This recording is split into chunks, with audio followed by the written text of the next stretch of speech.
we should go in a competition. Who's the tastiest cartoon ever? Well, actually, I threw up contribute. Cheetara. I threw up Jessica Rabbit. I've had some people contribute here on the email. We've got someone here. Dom has emailed us. He's told us that for him, Daphne from Scooby-Doo. Yeah, popular choice. And obviously, this is one I've never quite understood. Wilma from the Flintstones. I've actually always felt that Wilma. I don't know. I just thought she was a bit. No, not Wilma. Homely. Betty, surely. Yeah, Betty. Well, this is what I'm hearing. Wilma. I mean, yeah, Betty, surely, but Wilma. No, I mean, she's quite homely.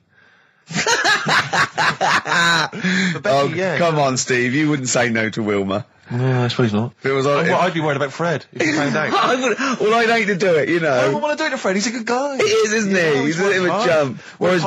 Whereas Barney, to be honest, I don't think he deserves Betty. Do they both work in the quarry?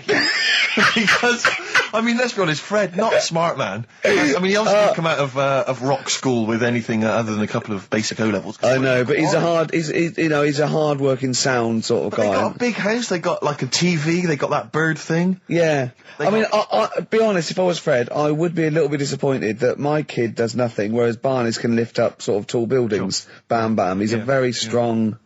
You know. I mean, interestingly, Fred loves his job. He's always yabba-dabba doing at the end of the day. He does spend the whole day lifting rocks from one place to another. I'll tell you what, I wouldn't take that from that cat, though. I would. If a cat picked me up by the scruff neck and put me out, right, on the doorstep, I'd go mental. I'd get rid of it. It is a saber-toothed tiger, though, Carl, so it could rip him to shreds. It's not like a normal domestic cat you have nowadays. You know when they go to the drive-in at the beginning? Yeah. And they order, maybe some ribs. Yeah, that huge rib, and it tips the car over. Yeah. Was that her first day on the job?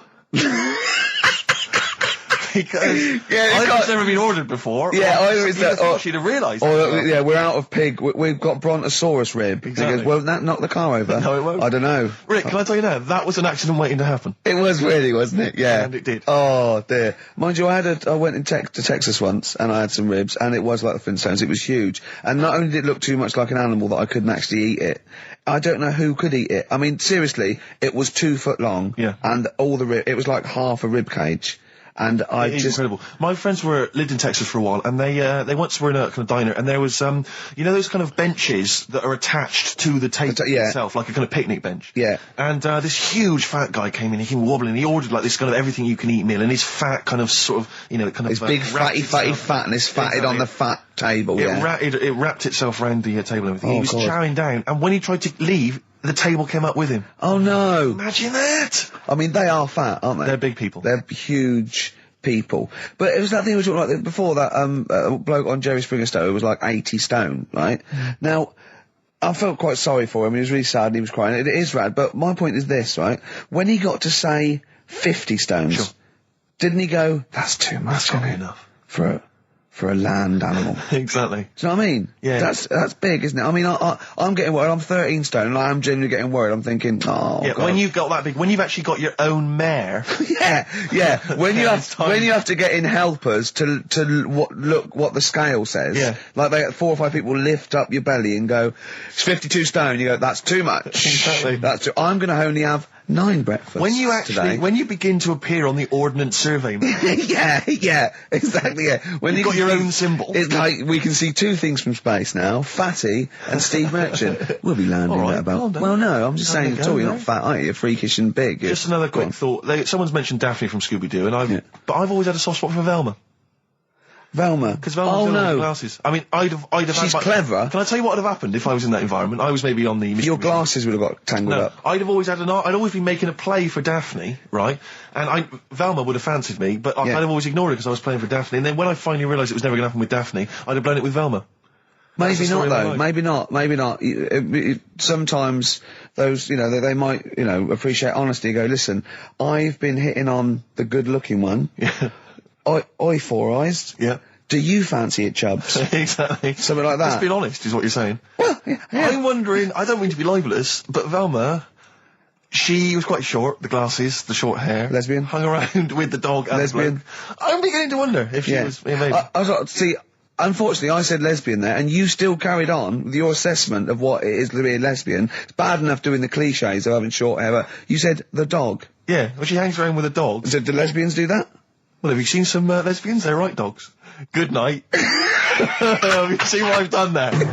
You know what I've done there, Rick? Comedy award winning. Oh, God. the first cut is the deepest. Let's hear it, Rick. On this album as well is The Killing of George. You know, Georgie Part 1 and 2, remember? About the gay bloke. Georgie Boy was gay, I guess. His favourite song. Carl's favourite song, right? Yeah. And I was going, oh yeah, I remember that, yeah. I said about, and I said, did not intend to take his life. He just pushed it when he gets mugged and killed. Do you know what he said? I was sitting outside, I was singing, he went, well, as I said, they go out too late. They go out too late? He meant gay people go out too late. He went, no, they do. I went, what do you mean? He said, well, they're always out, they go out when people are coming home. He said, if he'd have been in bed by 10, he'd still be alive today. That's a sobering lesson. And he went, there's one that works here and he's shattered every Monday. Oh, if you're gay and you're listening, just be in bed earlier. Go out when sensible people go out. Yeah. You're right, we're not on the continent, Carl. If you're gay and you're not in bed by 10, go home. Yeah. I don't get it. Now, right, okay, it's the film review. Carl, you just tell it from the heart. Tell us what you thought about the film, what you thought the... Can I just ask, is this the first time you'd seen Gladiator? You'd never seen it before? No. Okay. And what were your thoughts? Okay. The film review. Gladiator. It's alright. Nothing great. It's like an old, sort of an old version of Rocky done in the olden days, really. Right. A bloke fighting other people. Sure. How sort of well known is the story?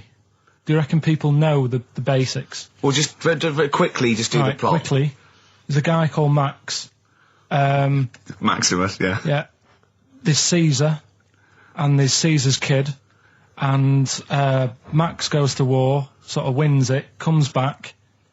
Caesar says, you're good at what you do. I wish my son was as good as you. So I want you to be in charge when I die. His kid finds out, a bit annoyed about it, kills his dad, because he don't want anyone to hear that he said that he wants him to be in charge. Yeah. So his kid gets in charge and thinks, I'll show you. You're not going to be king, I am. You're going to be a slave or something. And then...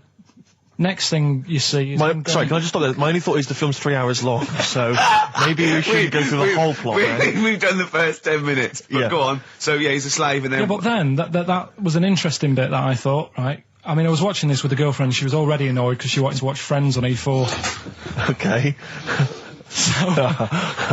Yeah. It was a good episode as well this week. Was it? Yeah. Don't tell her that. Okay. Right, so she was annoyed and she said, come on then, put it on.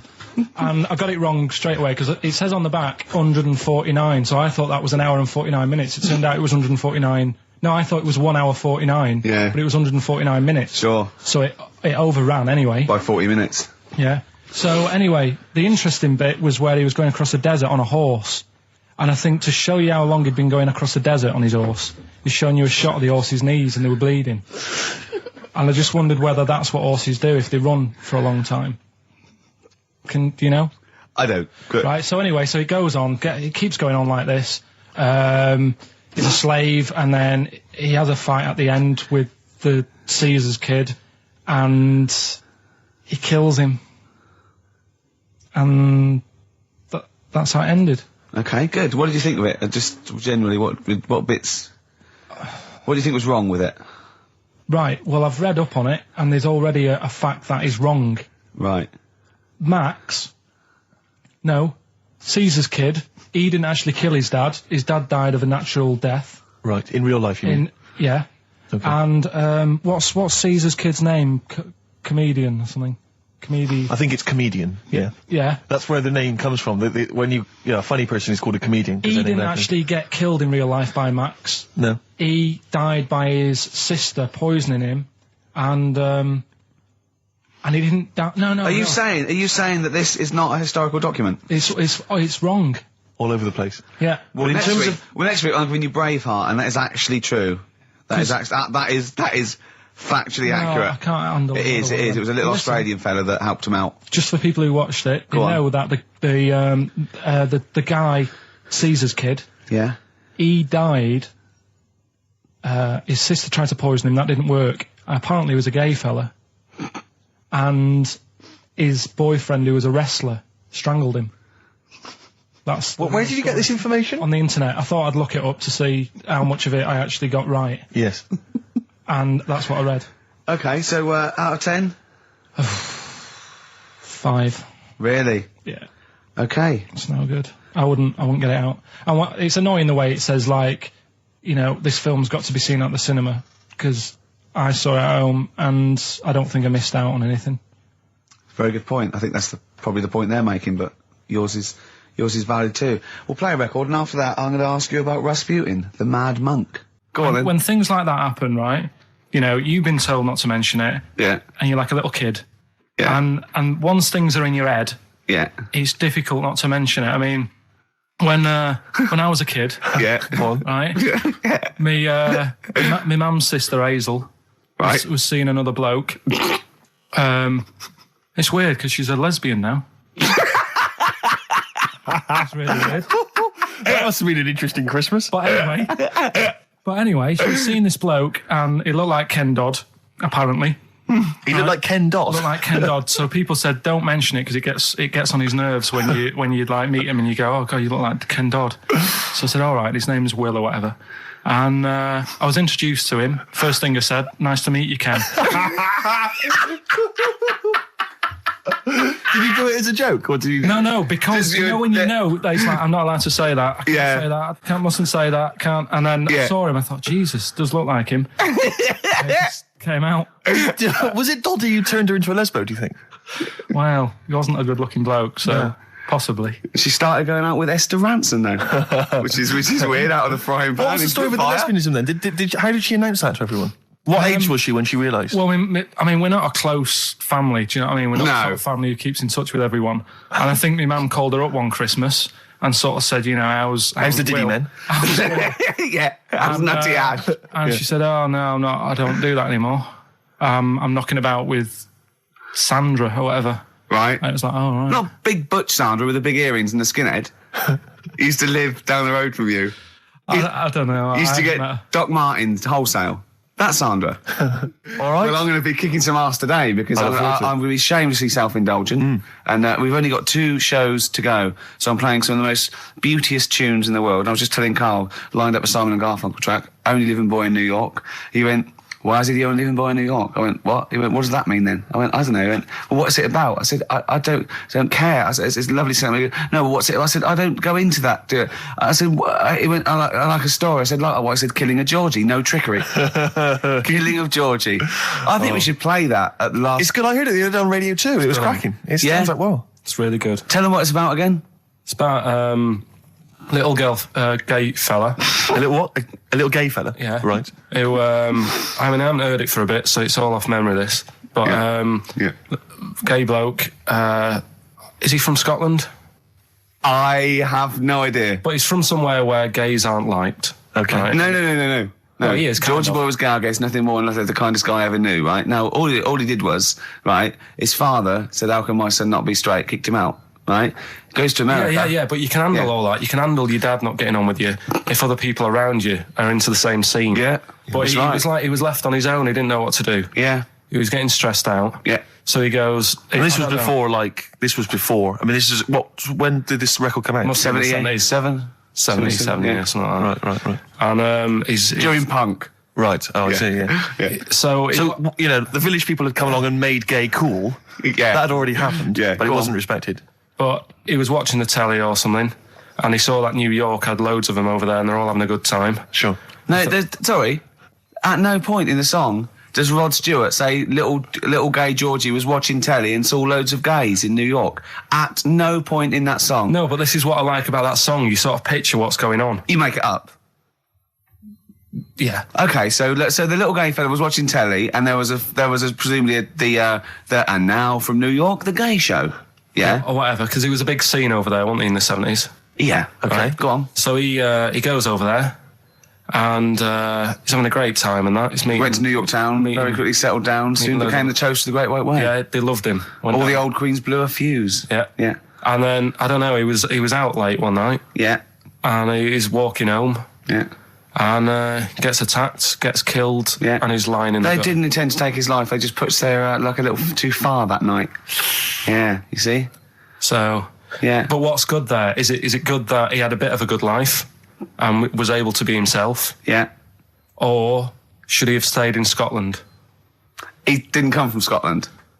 Again, I really... Well, I think, is there any way we can get this song before the end of the show and play it? Because I've heard it recently. A lot of people listening will have never heard this song. They won't have any idea what we're talking about. I say what you said when we were talking about that song once before? Is it bad? It might be. Because we were talking about, Georgie Boy, and he, got it. I don't know. What? It's when you said... Well, no, it's a fact. I don't think if... Well, he said, so there's a looking at Georgie, he gets out, dies, right? He goes, well, they do go out late. I know gay people I go know out a few late. gay people, and they start to party late on. That's why in Soho, right? Girlfriend got in a cab, right? Suzanne was in a cab, and the cab driver was taking her to an early start, right? She works at the BBC. Yeah. Early start, 4 a.m. It was going down. It was mental in Soho at 4 a.m. Yeah. They were all still like starting the night out. How do you know they're gay? It's Soho, isn't it? Fair enough. Okay. Play a track. I'd love to be able to try and dig this out. Yeah, we will. This is Simon & Garfunkel, The Only Living Boy in New York. It's lovely. When I went to the BAFTAs with you, and I wasn't really enjoying it, you were like... What? No, You you are didn't tell such us an this. ungrateful... There were so many You're people. like a little charity case. You're like... Oh, I had God. chicks queuing up around the block. You'd wanting to usually come. have to. I know, but I Someone told like you you. would have to write to Jim or Fix It or Esther Ranson to get them to meet us sort of people. And now it's on your doorstep. I'm amazed that you didn't enjoy it. Why didn't you God. enjoy it? You got to walk down the red carpet. You went in. There was George Best, one of your footballing heroes, was there. A load of other big names. You sat there in prime position. You came backstage with a load of other big names. Hey, you had a lovely bit of You were grub. filming this thing for the DVD you were making. That's you, a cameraman on our DVD.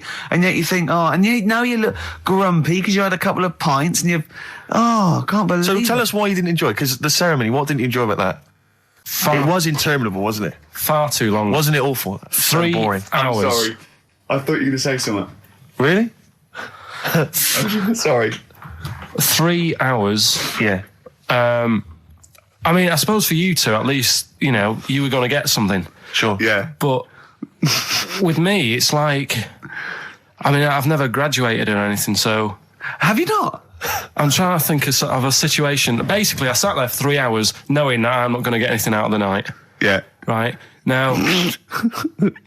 No one Did you? told Sorry, me. when we invited you and you said yes, did you think you were up for an award?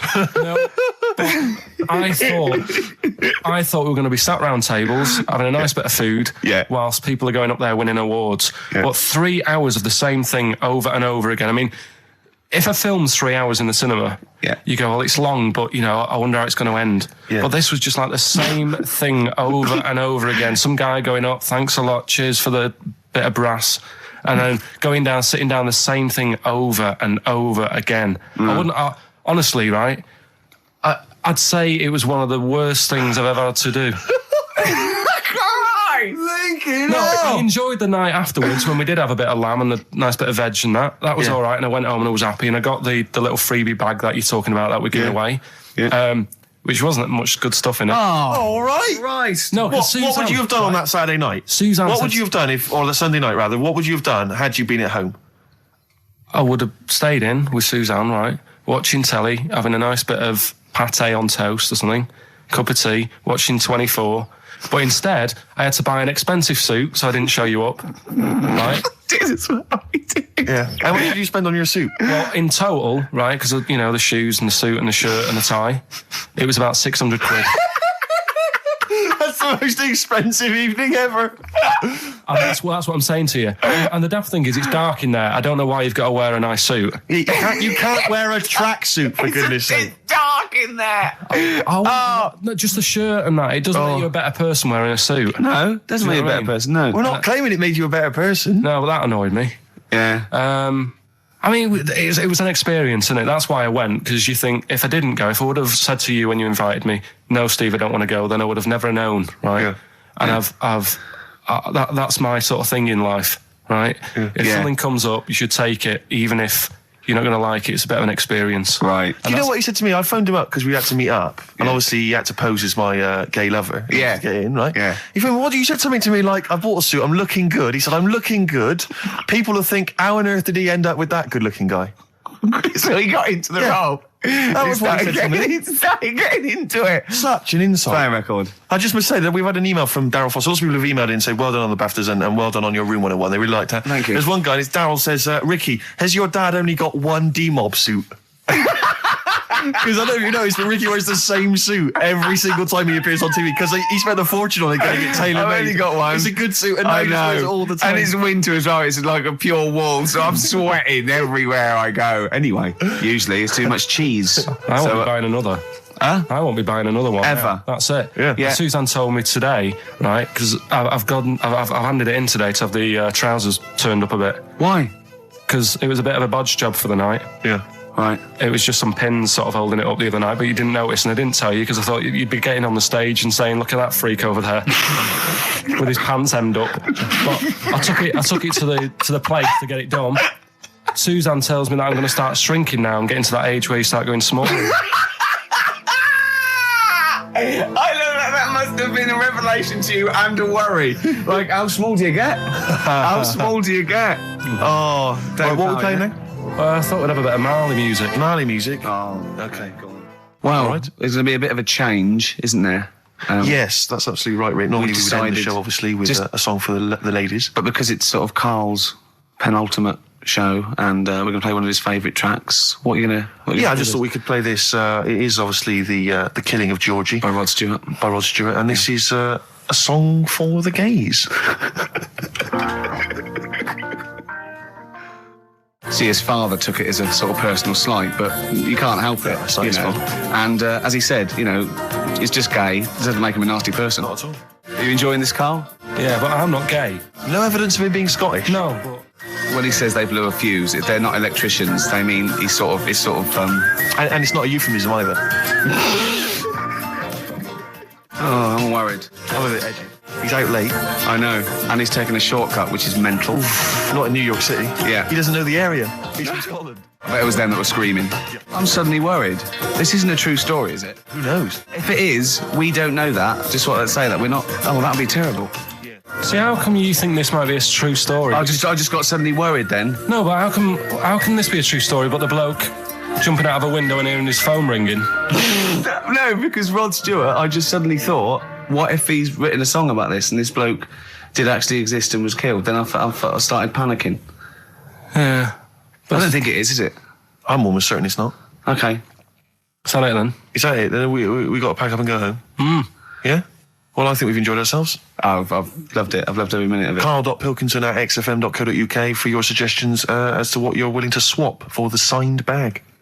See you next week. Bye. Carl, what was that? That was your little song with a story, That's wasn't another little feature that we do every Saturday. Little So make song. sure you tune in. It's a song that's got a good story in it. There's a lot of music about these What's days. that story about then? What's that story You about? don't know what they're going on about. Whereas that, classic from the Kinks, called Lola, Yeah, what's it about?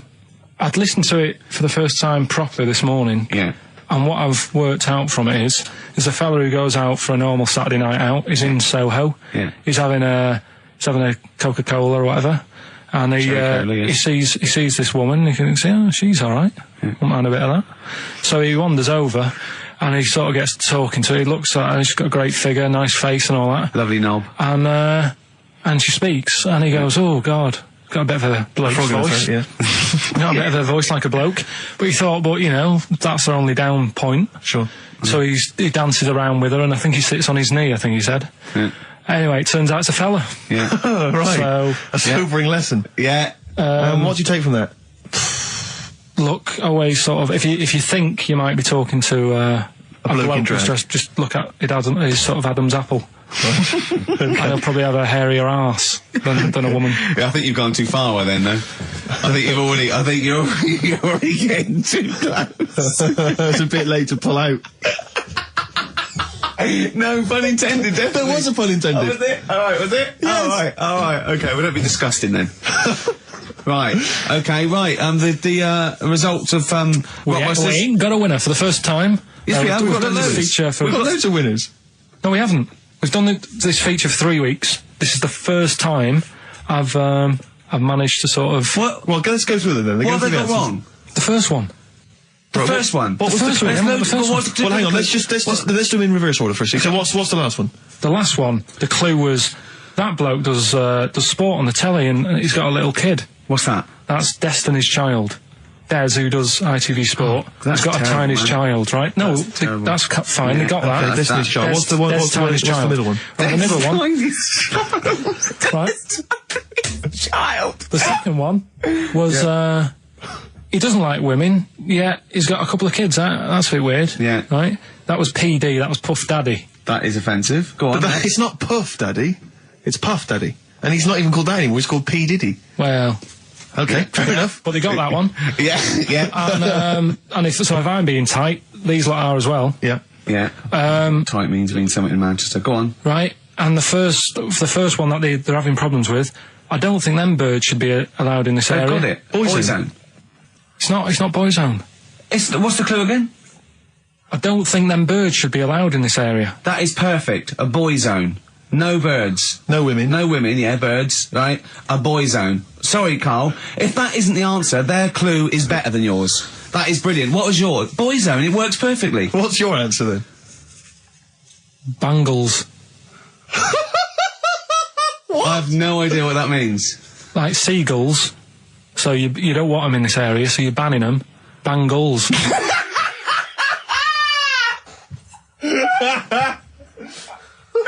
Oh! Well, give it to boy zone, because boy zone's better. Don't use birds to be allowed in this area, it's a boy I think zone. we should have a rollover. Carl beat them. Carl beat them. You have to use his logic, But surely. theirs works. You can't do what am I thinking. No, that's not what I'm thinking. It perfectly. It works perfectly. I think you've got to give it to the ones that got the boy zone. Well, how about, right, because they didn't actually get into my head and my Well, way of thinking, heaven right? forbid. How about we just keep back the David Attenborough, and they can have, I'll chuck in the Hellraiser, right? Okay. and Blondie album and the Madness Yeah, one. okay. Pick a winner at random. Pick a winner, Steve. I'm going to give it to Paul Sloman, who got those answers, and he also says, P.S. Carl, you're a moron. So, I'm giving that to Paul, and good luck to him. Right, well, He's got a crazy night tonight. If we can rush these over to him, he's got a cracking Saturday night. well, if I'm a moron, I might get your address wrong when I send them to you. Oh, Coming right back at you, Paul. Yes.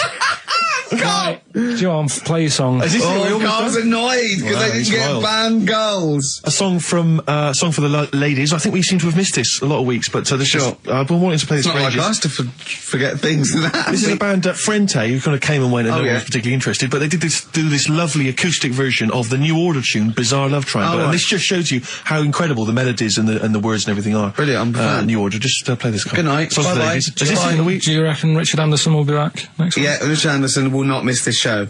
Kids, they know too much now. Yeah. You Compared to you, yeah. Despair. I know, right? Yeah. Listen to this one, right? Go on. My dad had me niece in the car, right, running her to school one day, and she was in the back of the car with a mate, and they were chatting away about stuff like kids do. And they got onto the topic of one of the mates who they said, I mean, you've got to remember, my niece, this point was probably about 5 or 6, something like that, right? In the back of the car, talking about My Little Pony, whatever it is they play with. Subject changed. That Lisa in our class, she's a lesbian, isn't she? Right. That was that's what they were talking about. Yeah. Chatting away about it.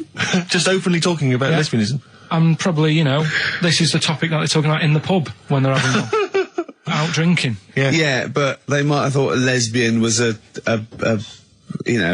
funny word or something. You don't necessarily know the ins and outs of it, do they? He's weird though, isn't it? Because when I was younger at school, you didn't you swore a little bit, but it wasn't like major swear words, and you sort of did a little bit of nicking, but nothing like they get up to now. I mean, if My girlfriend, when she was about 7 or 8, she was walking to school with her mum, and she called her a C-U-N. Right? You are joking. No, she said, because she thought it was she said she thought it was a big furry animal. So she was being nice, and I remember, where'd you do that? Where'd you do that? Like, just heard it at school. So they might not know what it means. But because I'm thinking maybe, did you start the show with that particular kind of manner? Just because obviously a lot of new listeners, I imagine, thanks to the massive poster campaign, and you obviously want to impress them and charm them. There's a few examples today of irony coming back and biting you. Yeah. That seemed like a funny idea at the time, me posing that. But Jonathan Ross phoned me up when they first went up and he just said, I've just seen a big poster of a predatory gay. Yeah, you do look a little bit. Yeah. Hello. And what's your name? Would you like to sit down here? And then you're in the background. And also, I think the funny thing about having you as a partner, I mean, the only good thing is that you know, you look weird and tall, like too freakishly tall and lanky. But in that one, no, because your background and you're smiling, you don't look as weird as you do in real life, or as freakishly tall. So it sort of ruins it a little bit for me. They found out that scientists. Oh yeah. I've found out 17th century that like now, 1 in 10 rams are gay. 1 in 10 rams are gay. Yeah. Yeah. So that was like Wallet. That's how I could get that in. They got a load of gay and straight rams. Right. They worked out which were which first. They said, right, that bunch there is a gay bunch. They looked better. They just had more pride in their appearance. And the other ones, you know, the straight ones. And then they gave them to this scientist and said, right, go on, do what you got to do. And they took the brains out of all of them. Just to check. And they did tests on the brain, and it worked out that they've got something smaller in the brain. The gay ones have got something in the brain that makes it smaller. And they said, right, well, that's probably how it's going to work on males, on like males and females and like humans. So you took from this that gays have smaller brains than straight people? No, there's something in the brain. Right, go on. So if someone's saying, you know, oh, I'm a gay, or they're not sure or whatever, they will now be able to find out. So you can go to the doctor and to find out if you're straight or gay. Is there any gay in my brain? Let's have a look. Do. You've got a little bit of a gay in you, yes. A little bit of gay in there. Yes, you've got the, you've got a little bent cell there. Well, that's why they did it, anyway. I don't understand how they could differentiate which was straight and which were gay to begin with, before they then gave it to the scientist. Wasn't that what the scientists figured out? How could they tell? There's one theory that it's genetically determined. There is one. There is a theory that's genetically determined, but I don't think it's as easy as pulling a sheep's brain apart and finding a little pink sort of like blob in there and going, right, we've taken the guy out and now he's going to go and shag some ewes. I don't think it's that straightforward. Although homosexuality does occur at a similar sort of rate in animals, I think. Yeah. Yeah. So you knew that, didn't you? So that's that one. I mean, I just like the idea of the farmer figuring out which is straight and gay. Well, that one's wearing quite a camp-looking neckerchief. So I'm thinking maybe he's gay. Is that? Yeah. I love the fact they can. That one's a big fan of Sophie Ellis-Bextor. Yeah. They would. They put on ABBA and see which ones dance. Exactly. That's how they. Which one? Yeah. Put on like Barbra Streisand and see which ones sing along.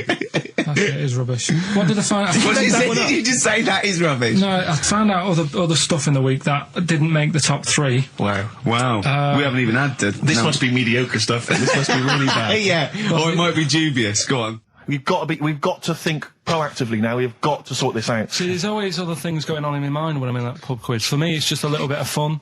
Sure. It's a night out. You know what I mean? Suzanne enjoys it. Yeah. It's a bit of a get-together. We have a chat beforehand. Yeah. We have a bit of fun. Yeah. But there was other things on my mind. Well, Carl, I could do that here. I don't have to lose a tenner. Wait, what were you thinking during the quiz then, when the questions were coming out? What were you thinking of? Well, what it was, right, just before the quiz started, I had to go to the toilet, right, because the rule is, right, people who don't go to it, once it starts, phones off, no more toilet. They take it dead serious, don't they, right? Yeah. So, I went to the toilet. Now, I'm not being out of order here, it just got me thinking, right? I went to the toilet, the gay fella in there, right? There was a gay fella in there? Gay fella in the toilet. Now, how could you tell? How did you know? Just typical, you know, everything about it, right? Everything about it, right, yeah. Oh. What, large handlebar moustache, leather cap. Butt plugs, amyl nitrate. Could I just say that These views do not reflect the views of the management of XFM or me and Steve. Or Go on, most Carl. of the people in this country. Go on, Carl. What's your problem? Yeah, but this is what I'm worried about, really. But this is why I only got Danny Minogue right. Right? Because this was floating around my mind. Went She's to a the big toilet. gay icon, Now, isn't she? go into the toilet. They have like men's cubicle and they have women's cubicle. Yeah. Now, without sounding out of order, is it wrong for me to think gay men should have their own little cubicle? Call in. They should have their own... Well, not cubicle. You mean an actual toilet, I suppose. When I was at the urinal, Yeah. normally, you know, there's a fella there and then you go, all right. And there's no pressure. But I couldn't go. I was thinking, should I wait? If I go into the toilet, it'll look obvious. Yeah. I had loads of pressure and this was what were going you on. worried about? I'm so sorry. What were I'm you so concerned sorry, about? viewers? I'm so Well, sorry. it's like, right, listen, when I was a kid, right, and it's all right for you to go into women's toilets when you're a kid, it's like, oh, it's a bit cute, Yeah. right, as long as you're not, like, over 15 or something, right? Right. But when I was a kid, I went into a toilet, and women, when they use their little cubicles, they don't shut the door. Some of them just sit down on the toilet, Yeah. right, and you see everything. And, no, seriously, that's probably one of the first times I saw, like, a woman. Yeah. That, right, and my Auntie Nora when she was staying over. What happened with your Auntie Nora? She was, she's into wearing caftans. Into wearing what? You know, caftans. Oh, yeah. What are caftans? Big, bellowy sort of dresses. Right. And, yeah, I used to sit on the floor at home in front of the telly. Sure.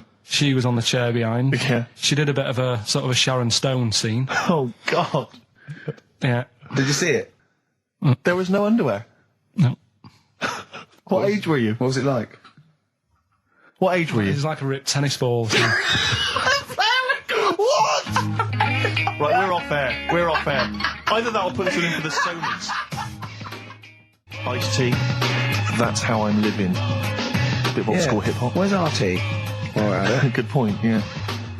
Go make me a cup of coffee or something. Well, before you do that, can I just qualify something? I'm a little bit concerned Yeah. about your toilet discussion. What exactly is your point again? I was just a bit bemused. You see, it's a tricky one. All I'm saying is, right, there I was at the pub quiz. I go to the toilet, not thinking about anything. I try to go, right, there's a little gay fella next to me. I love this little gay fella. Now, the weird thing is, there's nothing stopping him having a little glance, right, because he's allowed in the fella's toilet. Yeah. Now, I'm not allowed to go into the woman's toilet and have a little look round. Right. So all I'm saying is, should they have another toilet area? What, for gay people? Yeah. And so this would be gay men and lesbians? Is that going to complicate things? I mean, I can only assume. I mean, to what point? I'll ask you a question, right? If you're intimidated, that's a shame. But you know, most gay men aren't looking at your knob. You know that.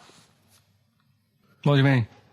I can only say that 99.9% of gay men who use a urinal standing next to what they assume is a heterosexual man aren't looking at his knob. What they're doing then? They're emptying their bladder. No, but the thing is, I can't talk you're politics saying, for Carl. you're saying, like, you know, about would you have one toilet for lesbian women and gay fellas, right? What does that mean? Would it be mixed? Would it just be? Well, would it have a man on one? That's heterosexual man. One little picture of a woman, on the other, and then what? What would the little icon be? A man and a woman? A man and a woman. Just having a chat? Yeah. In pink and dot But lines. you couldn't mix them because then what would happen is you'd get people who are going, oh, I'll play up to this a bit, What, pretend to be gay? and yeah, you know, sort of grow a moustache and shave their head. And pretend to be a lesbian. Right. Yeah. So, well, I see. So, you know, people pretending to be gay so they could go in and have a look at the lesbians. Yeah. Right. So that would mean that we need 4 cubicles now, would we? Yeah, no, this is fine. 4 cubicles. So every pub How now... many toilets do we need at Every the pub's moment? now got 4 toilets.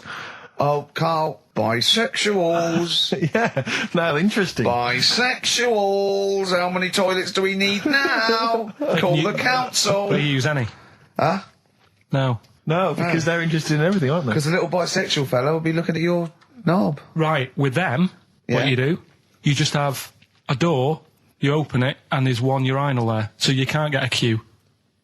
They have to sort of wait. I just thought that, well, why can't there just be a thing between the urinals so no one can look at anyone else's knob? Wait a minute. Just to go back to Ricky's point, what stops, even if we've got the toilet for gay men, what stops the gay men who want to have a look at your willy going in the regular toilet and pretending that they're straight? Most men don't wear gay across their head. Exactly. They don't have a tattoo. There's no branding yet in the British House where they have to declare. So we're going to have to expand this. What So we've all got to carry identity Do you know cards. you can see a gay, can you? Coming a mile off. No? No, I'll just hold it in next time. No. Can you tell gay men? Do you know a gay man? I'd say probably if you did if you lined some people up and said point them out, I reckon I'd get. But hold on, we're not talking about people dressed in leather with the arse cut out and an handlebar moustache. Yeah. We're talking about the everyday non-seen. Of course. Yeah, but I mean, suppose I put you in a room and there was 10 naked men, right? Yeah. And there's 5 gay men and 5 hetero. Could you walk along that line looking at those gay... Am I naked? No, you don't have to be naked. Why would you have to be naked? To catch them out. Play a record! How would you catch them out? No, don't go into it. Don't go into it. Play a record. I'm miserable now. Would you share a toilet with Morrissey? From Manchester, you'd have a lot to talk about, wouldn't you? Yeah. We've had an email, Rick, from Jim, and he's just simply said, what about a separate cubicle for bald Mancunians? Wow. Makes a lot of sense. Yeah. You just have your own toilet. I'm Ricky Gervais, with me, Steve Merchant and Karl Pilkington, and a few new characters, Steve. I can't believe As that. I said, I know you love Moyles and his sort of wacky stuff, and Chris Moore, Edmonds, one of the greats, and Edmonds, and just all Edmonds.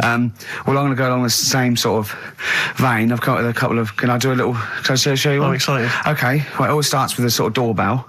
Okay. So it goes, ding dong. I go, oh no, hold on, Steve, hold on, Karl. Who's that at the door? Yeah. Hello. Oh, hello. Oh, look, it's Camp David, the right queer gay. Oh, hello, you look all gay today. Is that because it's nice weather? Oh, no, that's not what it means. Oh, have you got a girlfriend, Camp David, the right queer gay? No, but I've got a boyfriend. Oh, bye. Right. So there you go. We'll be hearing more from Camp David, the right queer gay, and Holy Fuck the Funny Little Chinaman. What? All right, Karl. Yeah. Is that your sort of humour? It might not be your sort of humour. You just should have run it past me before you did it. Yeah. What one are you worried about in particular? The not Camp David. Well, say his name. No. Say his name. Which one? Well, I don't know which one you mean. The Chinese fella. I forget who that was. What was his name? I can't remember. Well, if you can't remember, it can't be that good, so we'll leave it. We won't do it again. Right? Oh, ding dong. Hang Who's on, that? who's this? Oh, hello. Oh, look, it's David Gray, the bent piano player. Oh. All right. I thought it was going to be Columbo. That would have been a joy. Ding dong. My wife loves you. No. Hello. Oh, I don't believe it. Look who's turned up, can't Karl. believe it. The weird thing is, Steve, right, that is like what I imagine Ricky's house being like when people are ringing the bell. Because they're all so different. It's got a little... He's obsessed with all my friends being slightly different to each other. I've never understood it. He goes, there's no thread. There's no thread to them. All my mates have got a thread running through them. I was in literally after they walk out of the home. Yeah. But what do you mean my friends are all different? Well, that could be... It wouldn't surprise me if I was round there and the bell went, and I said, do you want me to get it? And he said, yeah, and I opened it, and it's, what, holy fuck? holy, yeah, he's at the door, right? And then I'd say he's busy, close the door, bell would go again, then you got the little gay fella. David Gray. Yeah. And then, do you know what I mean? Yeah. Not really, no. Because he's met some of my friends and he looks at them in a weird way. I mean, some of them are weird. Years ago, husbands weren't allowed to sort of clout the wife with anything. What was it like in the past? I know, You yeah. couldn't clout your missus. With anything wider than your thumb. The stick had to be the same, no bigger than your thumb. I know, So a big Robin bloke could do no damage if he went out with anyone. Although his is wide, he's got a little thumb like a little knob, isn't it? It's like it's truncated because it starts off normal. It looks like he's had his big toes put on his hands. Does he have to drink a pint with 2 hands? Yeah. And he's dropping stuff all the time. Can I just go back to the rule of thumb thing, though? The idea, what date was this? I'm not asking Carl, I'm looking at Ricky, because you're not going to have any idea, Carl. It's just going to be the past. Yeah. But I like the idea that... I think it's the same sort of day where, I don't know, you got hung for being homosexual and you could shoot a Welshman. I just love the idea that there's blokes beating their wives with shovels, logs of wood, and someone's gone, hang on a minute, everyone, Hold on, wait a minute. Let's have a look at your thumbs. What can we do? Wait a minute. We've got to have some kind of rule here. I'm all for beating your wife, but let's have some kind of rule. Let's give him a sporting chance, surely. He goes, well, I'll tell you what about you can hit her with the width of your thumb? And the wife goes, make it the width of his knob. I go, no. He slaps her again. Yeah. Width of your thumb. All right. Better? Yeah. You're wrong. Ding dong. Oh, here you are. Oh, it's a fat fella with lipstick. Hello. You're giving away a lot of, I mean, that, you know, you're an enigma, Carl. I wouldn't give away your workings. I mean, because then everyone will be able to do it. And what you've got now is a gift that people can't really tap into. Do you know what I mean? See, that's what Lenny Henry and Chris Miles' mistake. See, I've sort of worked out how they do their comedy, and I'm doing it now. Sure. Do you see what I mean? Now that, you know, I'm doing it. I think the only way that people would start to be able to replicate a lot of what Carl does is if maybe they had a severe blow to the head, or they were diving and they came up to the surface too quickly. Ding dong. Oh, I'd like a severe blow. Oh, get lost, David. Oh, let's have some adverts, quick. So this week, we're very lucky to have with us Russian pop act Tattoo. Round of applause for them. Hello. Lovely to have them here. Tattoo. Now then, of course, there's been much controversy that your kind of lesbian shtick is just something to try and whip up some press attention. We are proper lesbians. We love fanny more than cock. Okay, brilliant. And Tattoo, lovely to have you here. Thanks for coming. Yeah. Now then, you've got some live gigs, I understand, planned. Yeah. Duh. Okay. I can't help but notice that you sound, dare I say it, Tattoo, you don't sound so much Russian as German. No, we cannot do the accent properly. Okay. And, Tattoo, it's a joy to have you. Thanks for coming down. And finally, your lesbians would, for instance, either myself or Carl be able to convert you from your lesbian ways? We like the muff so much that the knob is no good for us. All right, well, thanks very much, Tattoo. Yeah, thanks, Tattoo. Thanks very much. Cheers. Extraordinary. Next week, share. Brilliant. So if you've got any guests, special guests you love us to interview, then let us know. Ricky.Gervais@xfm.co.uk. Look at Carl's face. And we'll try and get there. Oh, dear. Play a metal, Carl. Rockbusters answers next. I was going to say, well, do you want to do that? No, let's do it next. After the record. Just going to say something. What were you going to say? About gays and that. What? In a bit. What were you going to say? Well, we'll look forward to that. Martina Topley Bird. Need one on XFM 104.9. Right, there goes the girls from Tattoo. See you later. Well Thanks, done. girls. Cheers. A couple of listeners Carl, what were you saying before we cut you off? Yeah, it's just like, you know, you had the girls in and that, and it reminded me, I was talking to Steve in a week. Yeah. I think it's, when people were talking about going to Stringfellas and that, Yeah. I was talking about seeing naked people. Yes, I asked him, I said, when he used to watch, say, he accidentally flipped onto BBC Two and some ballet was on, would his eye ever been drawn to maybe the gentleman's lower regions rather than the ladies? The gentleman's package? Yeah, would your eyes ever be accidentally drawn to that and you couldn't resist it? And you said yes. Yeah, because, right, I don't think I'm Oh dear. Well, go on, I mean, fair enough. No, right. I'm always looking at the beautiful ladies, but fair enough. Yeah. No, go on.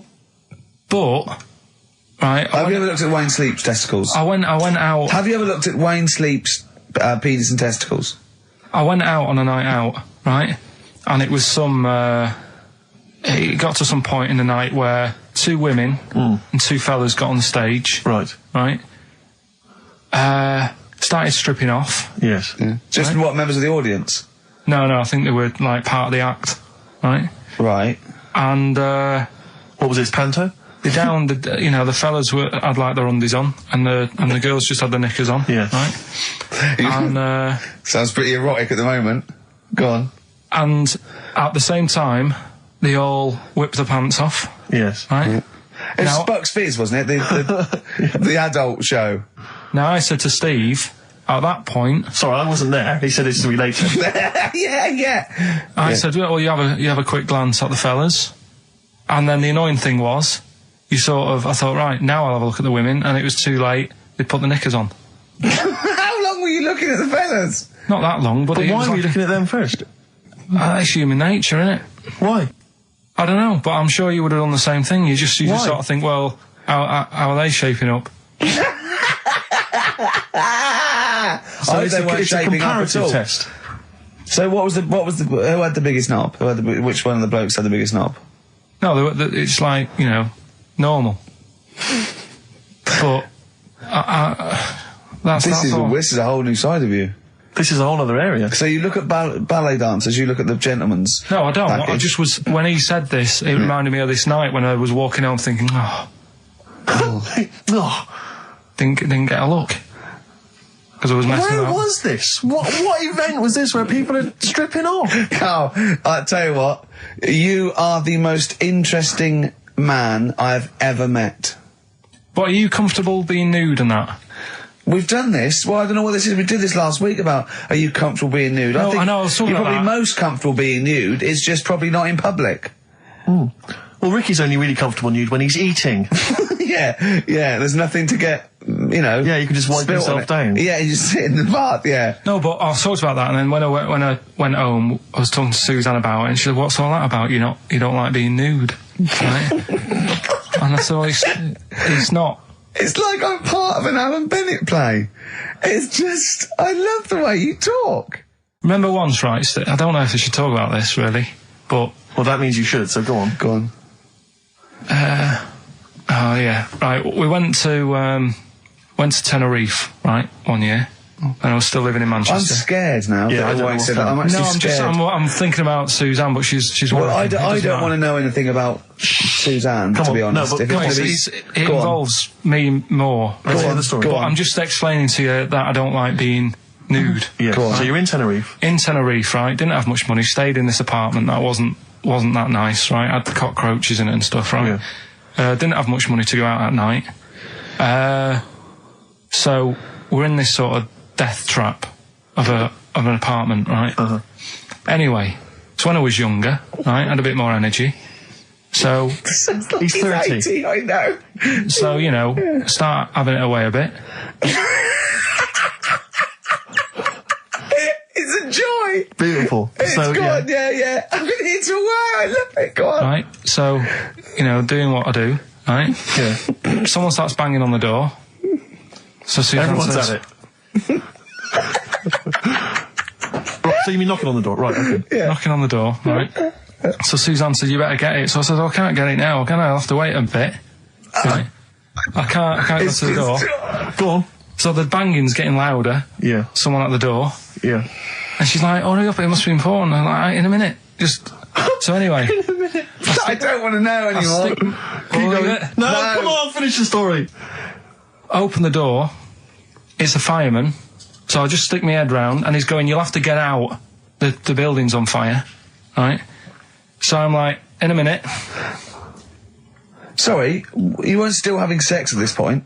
No, but, Right. still sort of got to wait a minute, or I can't get my pants on. Oh, Carl, I wish I'm so sorry. Right, go on. So So now, So the place is burning down. So it could be a serious big fire going on. Yeah. I'm sort of waiting. You can hear people sort of screaming and that, panicking. Is that because the door's open and you're nude? The fireman saying, will you get out, will you get out? I'm saying, in a minute. Right. And Suzanne was saying, think of something that's not sexy. Sure. So I was thinking of people, thinking maybe down in a fire might sort of calm me down. Yeah. Then the fireman said, we need a big pole. Yeah. Yeah, Sure, go on. But what I'm saying is that, to me, I wouldn't have wanted to go out and be safe over, do you know what I mean, over being naked. I don't like walking about without on. So what I'm saying is, even if that fire... I love the idea of everyone huddled in there with all the firemen. It just, the camera's fans along and there's Carl. Yeah, a just local news report. naked. With still But would you have gone out without on? But why do I have to go out with now on? I'll just grab a pair of jeans. All right, but you've just, What? There's a fire, Carl. Yeah, but See, not everyone looks at men's packets. That's only you, remember. Most of the other firemen wouldn't be going, oh, look at him. But what I'm interested in is he's how pleased long, to see us. Carl, how long did it take? And did the thought of dying in a fire help? After a bit, but the fireman sort of had a go at me. Sure. What do you mean? Well, he wasn't happy that I was dawdling. Well, to be fair... But what can you do? Answers on a postcard. To the usual address, XFM. Who's your auntie with the tattoos? That's Hazel. Oh, right, yeah. Let's leave that. Why? Oh, let's Why? not talk Well, about leave it. What have I come across there? What's up with that? Auntie Hazel? What's up with Auntie Hazel? There's nothing wrong with it. It's just What? just a lesbian, which is nothing wrong with that. Well, no, but you've made it sound like there is now by not wanting to say it. My auntie's a I lesbian. know what you're saying now. I know what you're getting at. Just because I call her Uncle Hazel. Play a record. He's from Manchester. Please forgive him. I had earrings ages ago, but... Did you? Yeah. Oh, But yeah, you're a when man who when I was about notoriously 18. hates pain, and he's scared of everything. It hurt. I was about 18 and I took 2 in 1 and they did it right and he just went and I went alright, I went yeah. I just went, oh god. Did you have them in both earrings? It's just it was like a staple gun. I just went yeah and it did really hurt. I thought, well, I'm not doing that again. It hurts too much and it just throbbed. Were you still living with your parents at the time? No. I mean, what do people... I'd moved, your kind of oiky Reading family, what would they have made of... Oh, well, they know I had them afterwards, yeah. And But did they take the mick? Oh, God, of course they did, yeah. Yeah. Rick, you ain't going to eat like that. Oh, you'll get followed. Oh, look at you. Look at that. Yeah. That's disgusting. And when I was new romantic, my mum said, bloody hell, I thought I only had one girl. Which is the earring... Because isn't it like one ear is for gay people and one is for straight people? Is that just a myth? Or I don't know, it might was be. something to do with which ear you had it in? Yeah, there probably was sort of like signs for that, yeah. It's like when you're growing up, I had loads, like, a white polo neck, right? And a ring on your little finger, that means you're gay. Yeah. Yeah. Like, if you can see him coming. He's just consulting your little chart. Exactly. Hold on. White polo neck. Yeah. Those are the earrings in the left ear. I got it.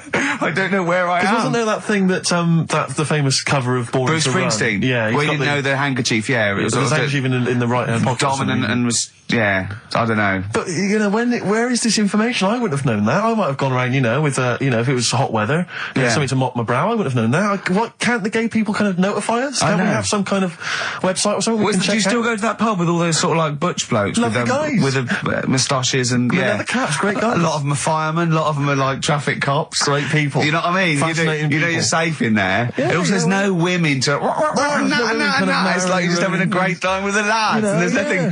It's Just brilliant. playing pool stripped to your waist. Yeah, I know, yeah. I can talk. Oh, my back's to that. So, now coming up the Verve, after that, an amusing link about gay handkerchiefs. Oh, really?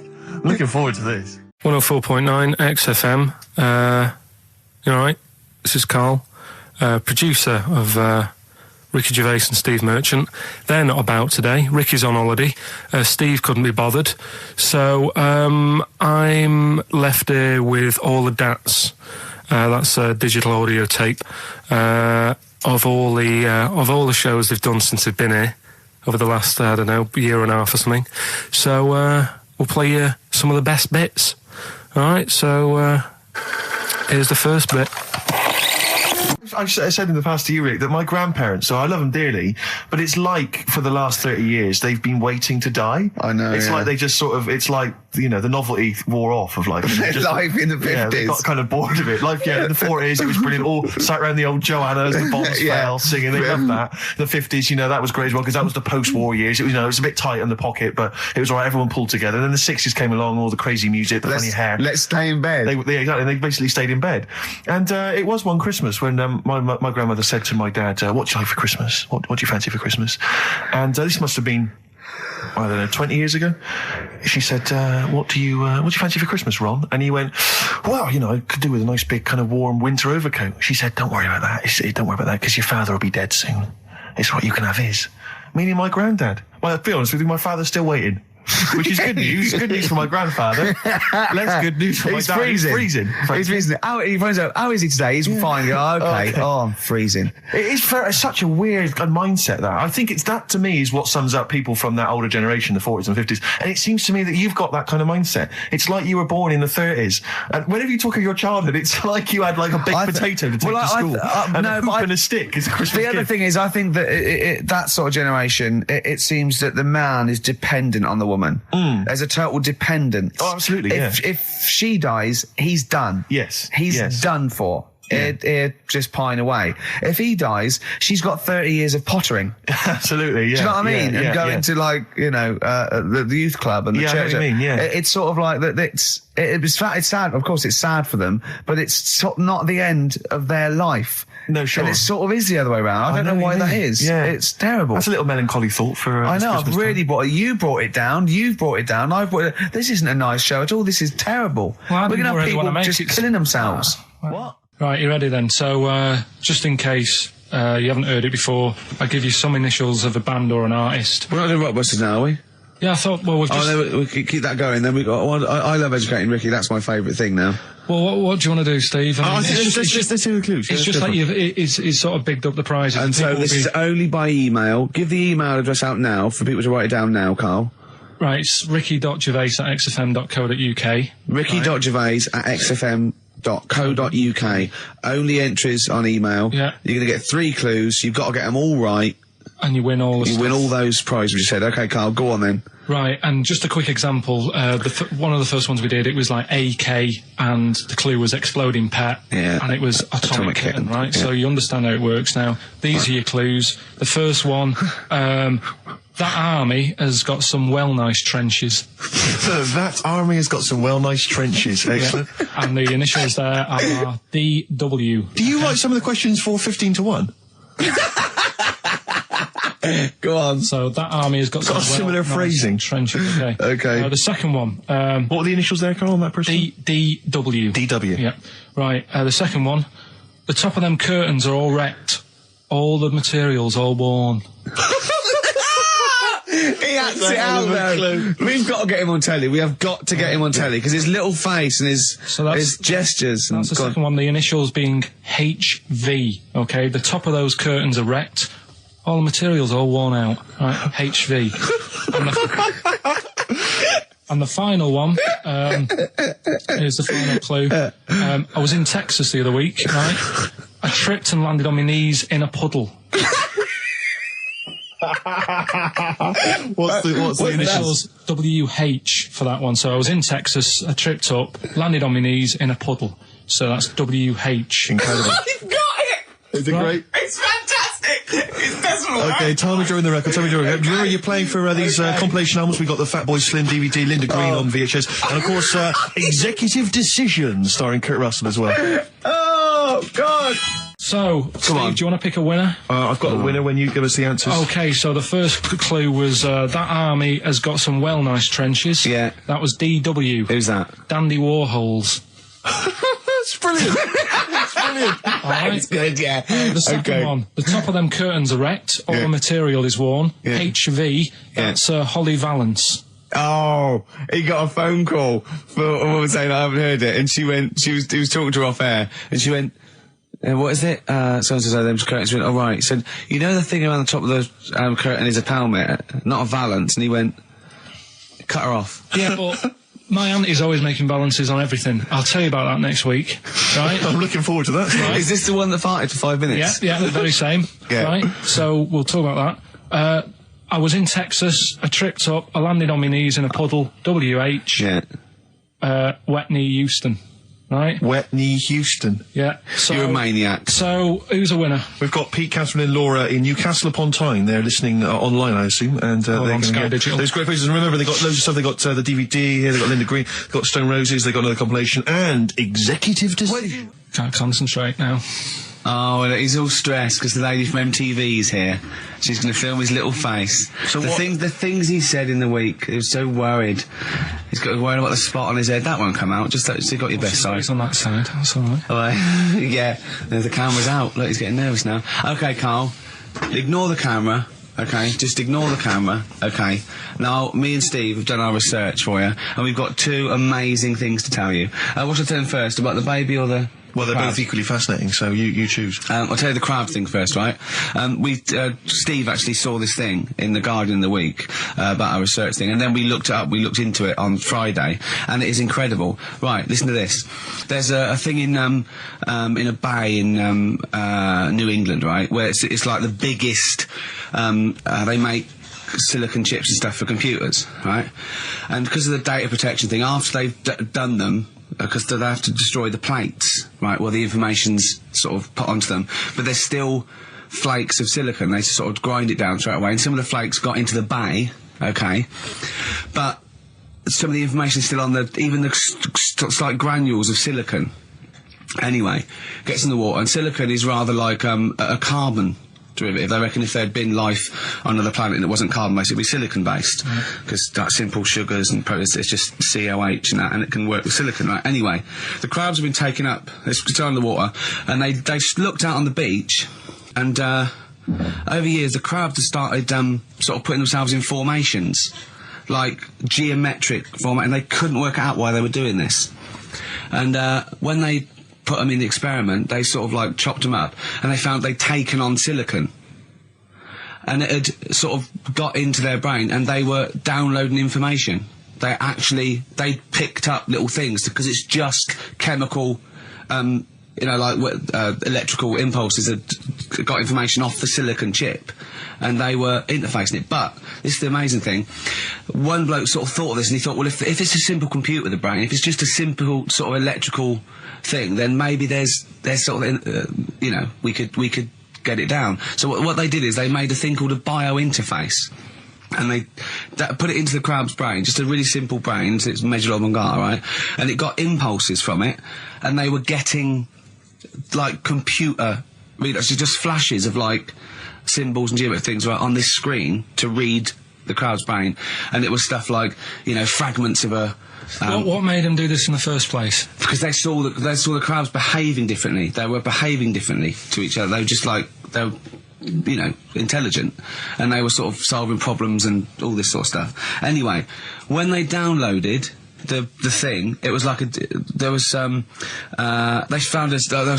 found one of the secretary's names where it had been on the silicon chip, where it was just like a flash of a computer screen. But the most amazing thing is, they downloaded a memory, right? It was like a snapshot where it had been burnt onto the retina of the crab, just a snapshot of something, and it was like a picture of the beach, like a couple of years ago, right? And they also did, incredible, it was like just a digital black and white sort of thing, so they could see what the crab had seen. Amazing. Jeez. Amazing. So intelligent crabs. What are they doing with them now? Super brain. Well, they think this is the upshot. They think they could use it as spy crabs, because they could get these crabs. Also, the other thing is, as generations went on, right? So they put a crab in the sea or something, right?